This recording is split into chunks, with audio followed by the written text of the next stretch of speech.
எனக்கு பரிமாற அத்த சுத்த கருவாடே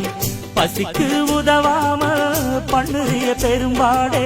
வரட்டும் திருநாள் மாமனுக்கு எல போட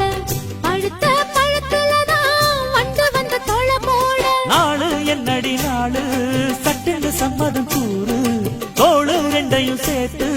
சொல்லணும் சங்கதி நூறு மனசில் உறங்குகிற உணர்ச்சிகளை உசுத்துறியே விவரம் அறிஞ்சிருந்தும் மறந்தது போல் பசப்புரியே எல்லாம் முழுக்க நல்லா தெரியும் மனசு கிள்ளாதே எல்லா மனசு பொல்லா மனசு வெளியே சொல்லாதே நீ விட்டா எகுருவே ஒரு பக்கா எழுதுவே அதை எத்தனை கண்ணுங்க பார்க்கும் அட என்னன்னு எதுன்னு கேட்கும் குளிர் காத்து தொட்டதும் பூத்த மட்டுக்கு சிலிர்க்க வந்துடுச்சு அட நேற்று தொட்டதும் சூடு வந்ததும் நினைப்பில் வந்துருச்சு